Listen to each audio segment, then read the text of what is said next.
Não temas, porque eu sou contigo. Não te assombres, porque eu sou teu Deus. Eu te fortaleço e te ajudo e te sustento com a minha destra fiel.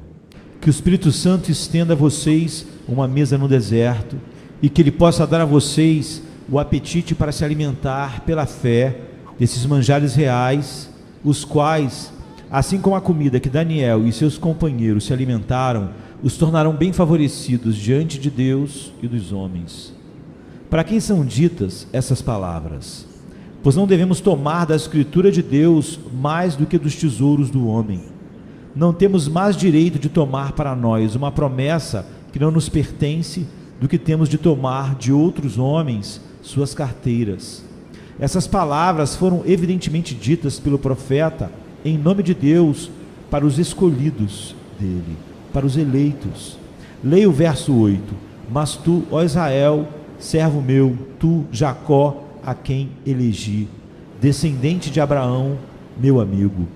E novamente, no verso 9, ele diz: tu és o meu servo, eu te escolhi. Então, se você ou eu tivermos de encontrar qualquer coisa que seja graciosa e confortável para nós aqui, ela virá a nós não nas pisadas do mérito, mas sobre o terreno da graça soberana de Deus. Não será nossa porque nós escolhemos Cristo, mas porque Cristo nos escolheu.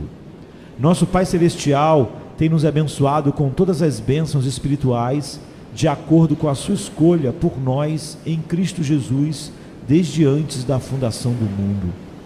A escolha eterna é o poço do qual flui toda a nascente da misericórdia. Feliz és tu, minha alma, se a divina graça escreveu o seu nome no livro eterno de Deus. Vocês podem vir a este texto como uma criança que vai à própria mesa do seu pai e podem tirar dela toda a forma de conforto para sustentar o seu espírito.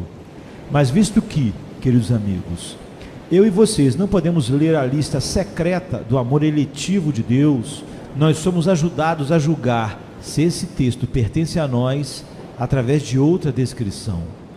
Pois os que são aqui chamados de escolhidos são, no 9º verso, também descritos como sendo chamados. Tu, a quem tomei das extremidades da terra e chamei dos seus cantos mais remotos. O povo escolhido de Deus do passado foi separado para Ele próprio e o chamou dentre todo o resto do mundo, e assim são eles agora. Eles são um povo chamado pela sua graça especial, com um chamado gracioso ao qual eles não puderam resistir. E eles vieram imediatamente e se declararam do lado do Senhor. Porquanto, aos que de antemão conheceu, também os predestinou para serem conformes à imagem do seu Filho, a fim de que ele seja o primogênito entre muitos irmãos. E aos que predestinou, a esses também chamou. Romanos 8, 29 e 30. Se você é chamado, depende disso você ser escolhido. Eu não quero dizer se você é chamado no senso comum, com o chamado universal do Evangelho, pois nesse sentido, muitos são chamados, mas poucos são escolhidos. Mas eu quero dizer se você é efetivamente chamado, pessoalmente chamado, chamado pelo Espírito Santo, chamado como Maria foi quando Jesus disse a ela: Maria, e essa voz graciosa atravessou a sua alma e ela respondeu dizendo a ele: Mestre, você já foi chamado ao ponto de abandonar tudo por Cristo, ou está disposto a fazer isso? Você abandonou seus antigos prazeres e suas antigas companhias, e agora você é um separado para Cristo? Se isso aconteceu, não deixe que nada o impeça de aproveitar as riquezas do meu texto, pois cada frase confortável dele pertence a você. Ainda, além de nos ajudar a descobrir a quem este texto pertence, note que a pessoa aqui descrita é tida no verso 8 como um servo. Tu, ó Israel, servo meu. E no verso 9, e a quem disse: tu és o meu servo. Agora, você é um servo de Deus, querido ouvinte. Um servo não faz a sua própria vontade. Ele logo chegaria ao seu limite se carregasse todos os seus caprichos e todos os seus desejos. Ele toma a sua orientação da boca do seu mestre e dos olhos do seu mestre. Você submeteu sua vontade à vontade de Deus? Você não é mais governado por um espírito elevado e orgulhoso que clama: quem é o Senhor para que lhe ouça a voz? Você deseja saber qual é a vontade de Deus e depois fazer apenas o que Ele propõe a você? Você considera a sua maior honra ser chamado um servo de Cristo? É por Ele que você vive? É a sua glória o seu maior objetivo? Se sim, então vocês que estão dispostos a trabalhar podem vir e banquetear sobre o texto, pois cada doce palavra dessas pertence a vocês, visto que vocês servem ao Senhor Jesus Cristo. Mas uma palavra para ajudar você a ver se tem direito a essas promessas. Ele diz no verso 9: eu te escolhi e não te rejeitei. Agora, alguns de vocês têm professado a fé cristã há muitos anos. Alguns dos mais jovens dentre nós estamos em sua casa há 20 anos. E isso é tanto tempo quanto fomos batizados em nome de Cristo. Certamente, meus irmãos, nós sentimos que, a julgar pelo rigor da lei, merecemos ser condenados. E ainda, estamos debaixo da graça, fomos preservados pela salvação do Senhor até agora. Ainda que bem fraco, estamos prosseguindo. Somos obrigados a confessar: quase me resvalaram os pés, pouco faltou para que se desviasse meus passos, como o Salmo 73, 2. Mas nós temos sido acolhidos mesmo nessas horas.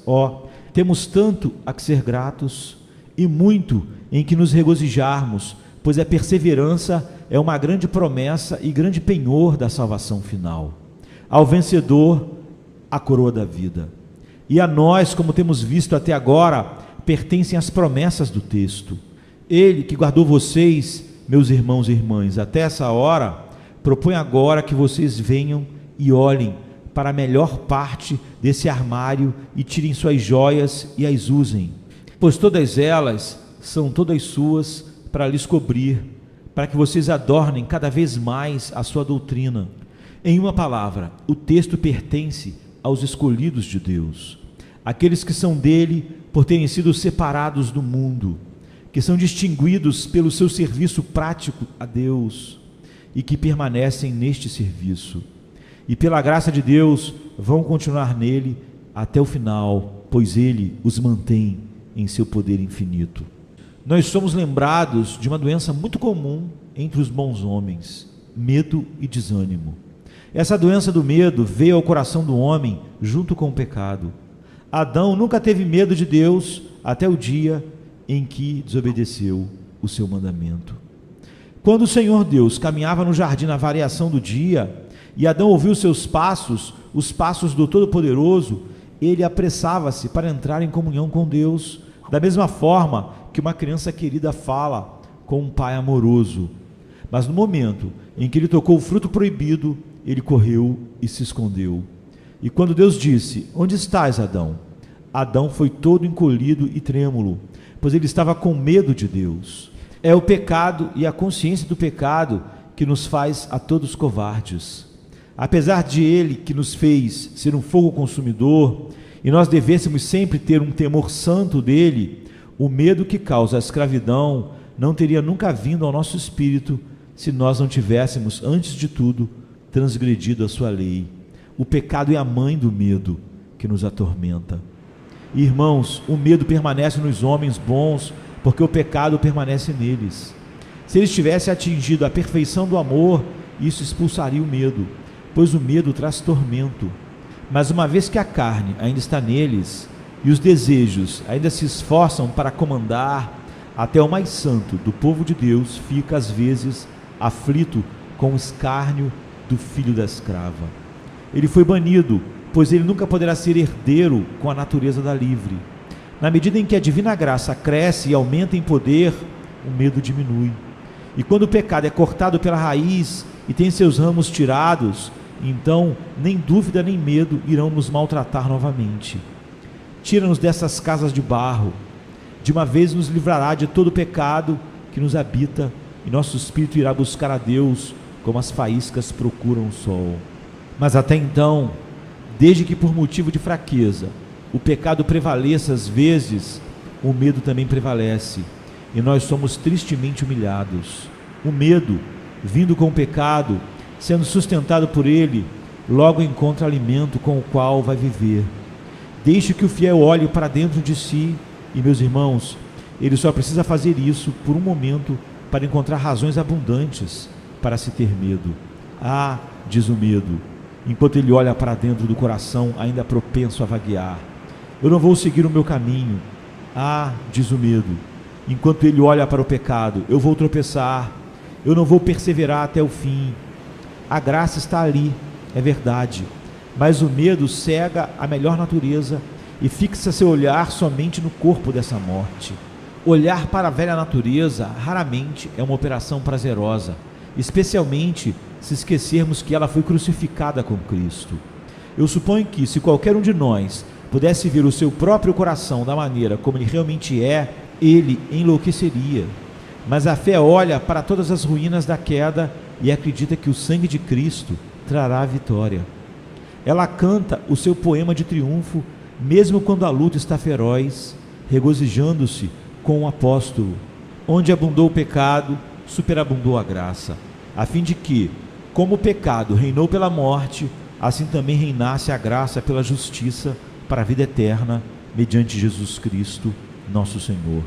Mas o medo diz: eu um dia cairei nas mãos do inimigo. Um barco tão fraco como o meu nunca vai conter a enchente e resistir à tempestade, mas sim sofrer um naufrágio no fim de tudo. E depois, meus irmãos, se o medo encontrar alimento dentro, logo irá encontrar alimento fora. Às vezes é pobreza, às vezes é doença, às vezes é recordação do passado e, tão frequentemente, temor do futuro. Até aqueles que têm fé em Deus podem ocasionalmente ser fracos o bastante para ter medo e desanimarem diante de circunstâncias comuns, às quais deveriam ser indiferentes ou deveriam superar por meio da fé. Pessoas esmorecidas podem encontrar motivos para ter medo onde eles não existem. Certas pessoas são habilidosas na pesarosa capacidade de inventar problemas. Se o Senhor não as mandou nenhuma provação, elas criam uma para si mesmas. Elas têm uma pequena fábrica de problemas em casa e elas sentam e usam sua imaginação para meditar no terror. Elas tecem um saco e juntam cinzas. Elas sabem que vão falir. Teve um pequeno prejuízo em seus negócios na semana passada. Elas acreditam que logo estarão velhos demais para o trabalho. É verdade, eles estão mais velhos do que há um mês atrás. Eles têm certeza de que vão morrer no hospício. É claro que eles vão morrer em algum lugar. Eles têm certeza sobre essa coisa terrível e por isso se afligem de acordo. Nenhuma dessas coisas lhe aconteceu ainda. E no julgamento dos outros, elas estão mais longe de acontecer agora do que jamais estiveram. Mas elas ainda convertem suas suspeitas em realidades e torturam a si mesmas com elas, apesar de serem apenas fantasia. É muito triste rebaixar-nos a isto. Como dizem os versos, porventura, poderiam as pequenas nuvens finas dessa vida passageira apagar a luz do amor imutável? Poderiam as névoas sem substâncias dos cuidados terrenais ocultar dos santos os montes eternos, dos quais seu rápido socorro deve descender? A vergonha e o pecado mais fundamental que os herdeiros do céu, enriquecidos com toda a plenitude do Senhor, devemos temer, vaporizar e desgastar suas almas com sonhos infantis de males que nunca virão. Ouvindo, devem vir carregados de bens, pois Deus opera todas as coisas para o bem daqueles que Ele escolheu e chamou, como diz Paulo em Romanos. Em certos casos, o hábito de ter medo alcançou um crescimento monstruoso. Realmente, eu conheço algumas pessoas que pensam que a coisa certa a fazer é sempre ter medo e desconfiam de um homem que tem uma fé forte.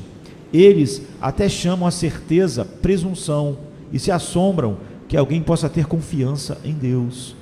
Mas se ao menos eles soubessem, há mais presunção na incredulidade do que pode haver na fé. É uma presunção grosseira por parte de uma criança desacreditar nas palavras do seu pai. Não há nenhuma presunção na confiança de uma criança naquilo que o seu pai diz. Ela está apenas cumprindo o seu dever. Para mim, aceitar as promessas puras de um Deus fiel e a despeito da minha indignidade, ainda assim acreditar nelas é humildade. Mas para eu tomar essas promessas dos lábios do meu pai e começar a contestá-la e questioná-la, nada melhor que o orgulho tentando esconder a sua nudez com a mais fina gaze de modéstia fingida. Afastem-se, eu rogo-vos, da incredulidade que imita a humildade e busquem essa fé inabalável, a qual é a verdadeira mansidão aos olhos de Deus. Eu digo a vocês, senhores, eu preferiria que vocês fossem ao céu rastejando de quatro, com nenhuma canção em suas bocas, do que ir para o inferno presumindo e orgulhosos. É melhor ser um cordeiro de perna quebrada no coração de Cristo do que ser o mais forte bode no rebanho de Satanás. Deus nos livre de sermos fortes e poderosos em nós mesmos, mas ao mesmo tempo há vários mares ligados ao medo e cada filho de Deus deveria estar em guarda para expulsá-los. Em todo caso, muito pode ser feito despertando-nos e clamar ao forte a força para superar nossas descrenças. A tristeza não precisa ser perpétua em nós e ela nunca reinará em nós. Eu sei que dizem que algumas plantas de Deus crescem melhor nas sombras. Eu acredito que elas conseguem crescer um pouco lá, mas eu gostaria de testá-las um pouco sob a luz do sol e ver se elas não cresceriam melhor dessa forma do que o seu melhor já tenha sido até agora. Há flores preciosas da graça, as quais são regadas constantemente pelas lágrimas do sofrimento, mas parece-me que o orvalho da consolação alcançaria este propósito da mesma forma ou mais. Que o Senhor possa visitá-las e trazê-las para fora da terrível cova e do terrível lodo. Que elas tenham bom ânimo, pois o Senhor diz a elas: não temas, não te assombres. Que se relembre, antes de terminarmos este ponto, que até os mais fortes dos servos de Deus estão sujeitos ao medo. Davi era um homem muito forte e ele derrubou Golias, mas nós lemos que em uma ocasião, quando ele estava na batalha, ficando Davi muito fatigado, então às vezes os mais dignos dos heróis do Senhor têm seus momentos de fraqueza. Nós costumávamos falar do nosso Duque de Ferro, e havia um homem nas Escrituras que era um profeta de ferro, e este era Elias, o tesbita. E ainda assim, ele se assentou debaixo do zimbro e clamou: basta, toma agora, ó Senhor, a minha alma, pois não sou melhor do que meus pais. Os melhores dos homens são apenas homens no melhor das hipóteses, e os mais fortes dos homens são fracos, se a mão poderosa de Deus é afastada por um tempo. Alguns dos meus queridos amigos vão ocasionalmente me dizer: nós sofremos com dúvidas, medos e problemas dos quais você não faz ideia. Eles supõem que seu pastor e outras pessoas que eles amam e respeitam nunca experimentam suas enfermidades. Eu gostaria que fosse assim. Temos algo melhor para falar do que das nossas próprias tolices. Nós não nos sentimos obrigados a tornar o púlpito um confessionário público, e todas as experiências não precisam ser publicadas amplamente. Mas por tudo isso, me permitam dizer que há vezes em que o mais corajoso e o mais forte dariam tudo o que têm, pelo menos pela menor evidência possível da graça divina. Eles se considerariam felizes por poderem rastejar aos pés da cruz e dizer: Deus, sê propício a mim, pecador. Eu não digo isso para incentivar ninguém a ter medo, pois deixe-me apenas apresentar a vocês o oposto. Não há razão para isso. Se vivêssemos mais perto de Deus e andássemos com mais cuidado, nós não deveríamos, via de regra, viver com todo esse medo e esse desânimo. Uma vez que eu me encontrei com um querido irmão em Cristo que está agora na glória, sobre cuja sinceridade eu nunca tive dúvidas, ele me disse que no período de 30 anos ele nunca teve uma dúvida sequer a respeito do seu interesse por Jesus Cristo. Quando eu ouvi dizer isso, pensei ser uma circunstância um tanto incomum, mas agora eu louvo a Deus por ter me encontrado com vários santos que há na terra, em quem está todo o meu prazer. Seu testemunho é o mesmo, que apesar deles terem sido abalados, nunca foram tirados do seu forte apego a Cristo. Embora eles possam ter tido alguns momentos de vacilo, ainda assim, Eles nunca ficaram desanimados a ponto de questionarem sua parte em Jesus e a sua alegria nele. Eles se seguraram e cantaram ano após ano: firme está o meu coração, ó Deus, o meu coração está firme.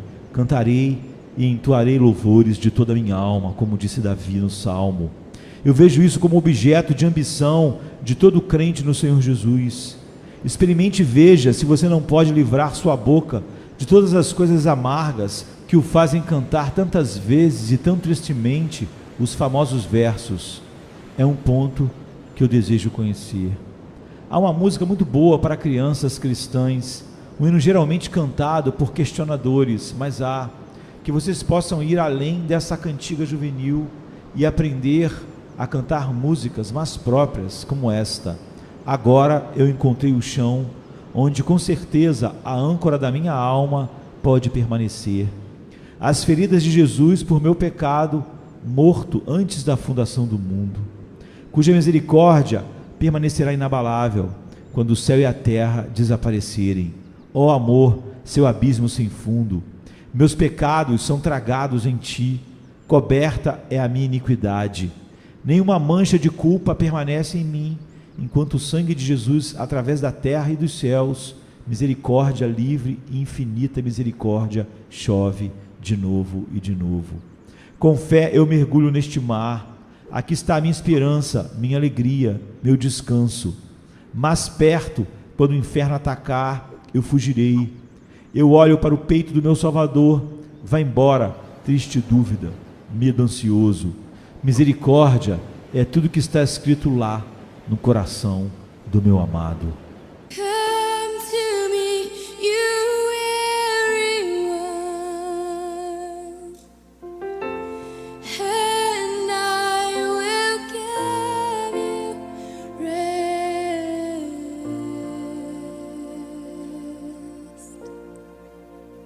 I will give you rest.